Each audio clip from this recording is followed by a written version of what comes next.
চলে গেছিলাম আজ আমার জীবনের মানে আমাদের জীবনের সবথেকে স্পেশাল দিনের কার্ডটা সবথেকে গুরুত্বপূর্ণ মানুষকে আগে দিতে।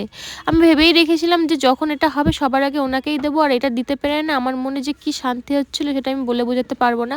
আর ওখানে যাওয়ার আগে গেছিলাম একটা স্মার্ট পয়েন্ট, আর গিয়ে দেখি কি দেখো কোরিয়ান নুডলস। আমার তো খুব ভাল লাগে, মানে দেখি এত টেম্পটিং লাগে মনে হয় কবে যে খাবো, কিন্তু এখানে সব ভেজ ছিল। আমি চাচ্ছিলাম একটু চিকেন, কিন্তু চিকেন এখানে ছিল না, তাই ওখান থেকে দুই একটা নিয়ে নিয়েছিলাম। তারপর একটু ঘুরিয়ে ঘুরিয়ে দেখাচ্ছিলাম পিউকে, কারণ ও একটু ভালোবাসে এই কোরিয়ান নুডলস। আর আমি আজকে যেখানে যাব সেটা হচ্ছে আমার একটা স্যারের বাড়ি, মানে আমার না আমাদের দুজনেরই স্যার, আর উনি আমাদের নিতে এসেছিলো। আর এই স্যারের ভূমিকা আমাদের জীবনে যে কী সেটা আর বলে বোঝাতে পারবো না। তবে চলে গেছিলাম, আর এই যে কার্ড দিচ্ছিলাম যখন স্যারকে বলেছিলাম স্যার আমি কিন্তু এটা একটু ক্যামেরা বন্দি করতে চাই, তো স্যারের কোনো আপত্তি ছিল না।